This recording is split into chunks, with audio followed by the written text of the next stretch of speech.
Thank you very much, Steve and CDC for having me. So my name is Robert Ochieng from Abojani Investment. So basically what we do is financial education and investment advisory. So we do a lot of engagement just to try to help investors have the right information so that they can be confident investors. So today we are going to look at if you are to get into the NSE today, there are three different strategies that you could use. So one of them is known as looking at dividend counters. And a dividend company or stock from an investing style point of view simply means that when you take the dividend that that company is paying over its share price, here in Kenya, if you can get 8% and above, I would consider that a dividend counter.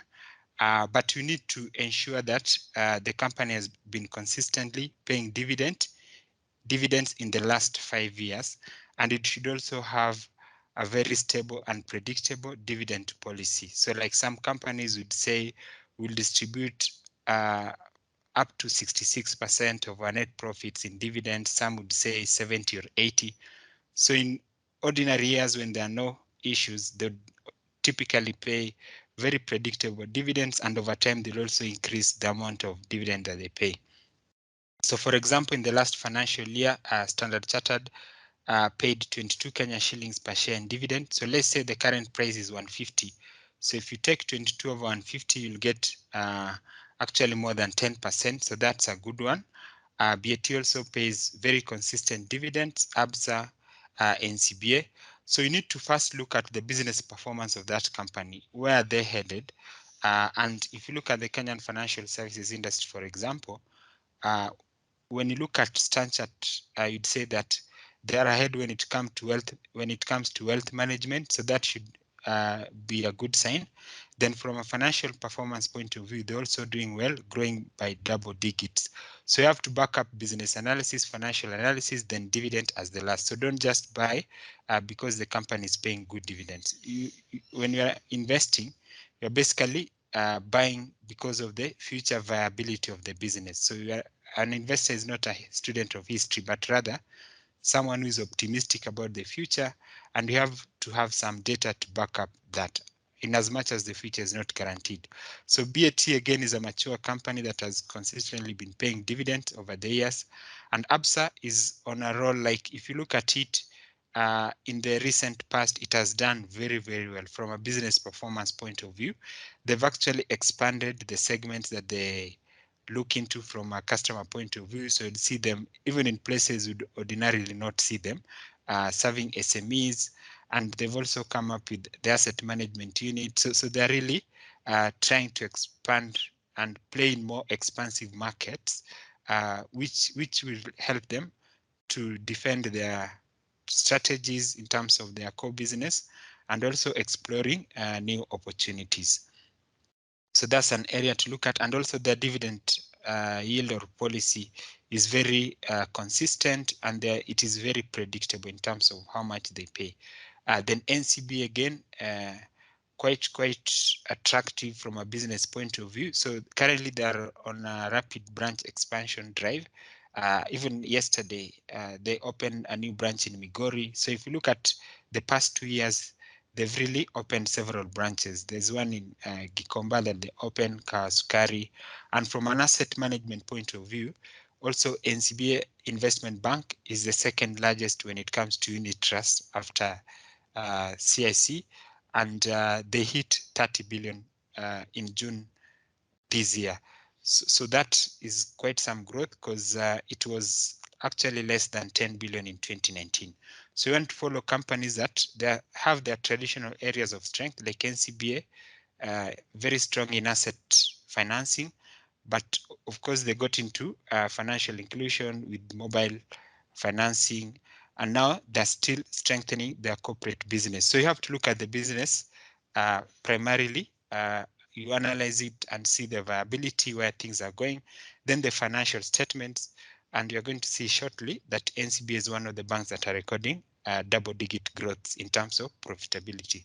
So it's very, very important to look at business, finance, then finally dividend. So for example, last year NCBA paid a dividend of 4 Kenya shillings and 20 cents, and currently it is trading at less than 40 Kenya shillings, around 38, 37 there. So if you look at that, is a dividend yield of over 10% again. And when you look at their trend, they're likely to increase that over time. So basically, you'll keep on getting good dividends. Coop Bank, again, very predictable in terms of dividends, is the bank of SACCOs. So SACCOs always want dividends to pay back their members. And since they're majority shareholders, so that's a good sign to look at. Even at the peak of COVID, Coop still paid dividend. Yeah, so that's something to look at. Capacity, again, very predictable in terms of dividend payment. So like I've said, this is just one of the strategies that you need to look at, and especially during tough economic times when the share prices might be volatile, sometimes what you can do with or survive on is just dividend. So it's something that is worth looking at.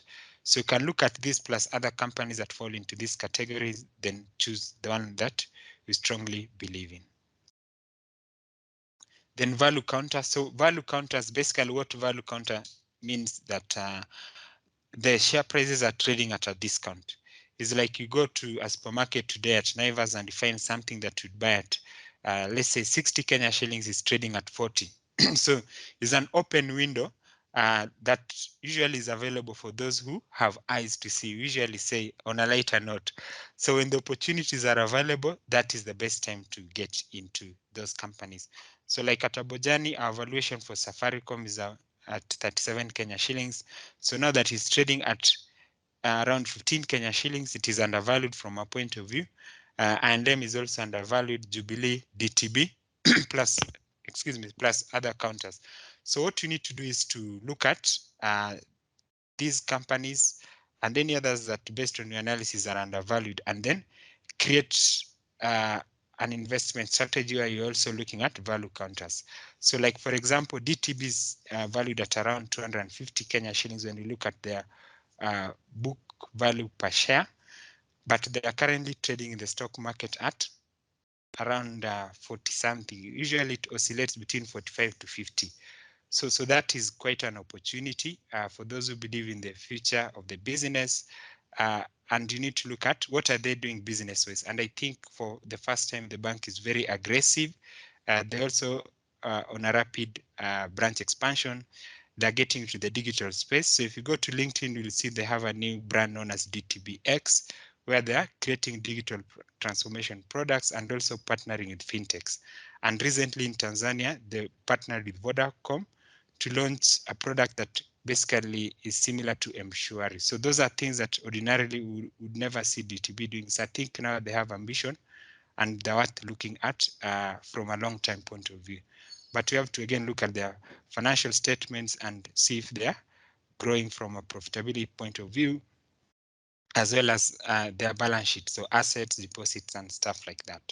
So it's always important to have options, then select. So an investor is someone who is basically selecting the opportunities that they think are going to work in their favor in the future. So when you have options and you choose that way, we can say that you're a smart investor. But if you just select whatever is there, then it means you're not trying to put yourself in a situation where you're likely to succeed. So the filtering and screening is very, very important. Yeah, so growth stocks. So for example, if you look at the half-year banking sector results, so this is just an example, but always good to look at these numbers from a 5-year point of view. But you can see since 2018, Stanbic has been growing with double digits in terms of profitability. So this is a plus. ABSA also on quite some turnaround, Stanchart, and of course NCBA here. So from a growth point of view, you want to look at such companies. Equity, when you look at their growth in subsidiaries, especially DRC and Rwanda, I think they're going to do incredibly well, irrespective of what happens in Kenya. So you also want to look at it from that angle. And the growth stocks are basically companies that have momentum in terms of growth. And that's usually one of the best times to invest in companies, because over time, the share price will also start growing. And I can give you an example of Stanbic. There's a time in April 2017 where the share price fell for no good reason from 80 something to around 60 something. Actually traded up to a low of 58. If you look at April 2017, 58 and 60, and now it is trading at over 100 Kenya shillings, and it has actually gone to 120 recently. So that shows you that as long as the fundamentals of a company are strong and they're growing, in future the share price is also likely to grow, and that's what growth stock is all about. So those are three so far. We have dividend stocks, value stocks, and growth stocks. And finally, you have wildcards. So wildcards are basically companies that are on some sort of momentum. And these three companies, they're just coming from not so good past. So like Britain, for example, there's a time they are making losses, but now they're on a recovery, profitable and growing very fast. So like by over 100% when you look at their profitability. The same with CIC and even HF.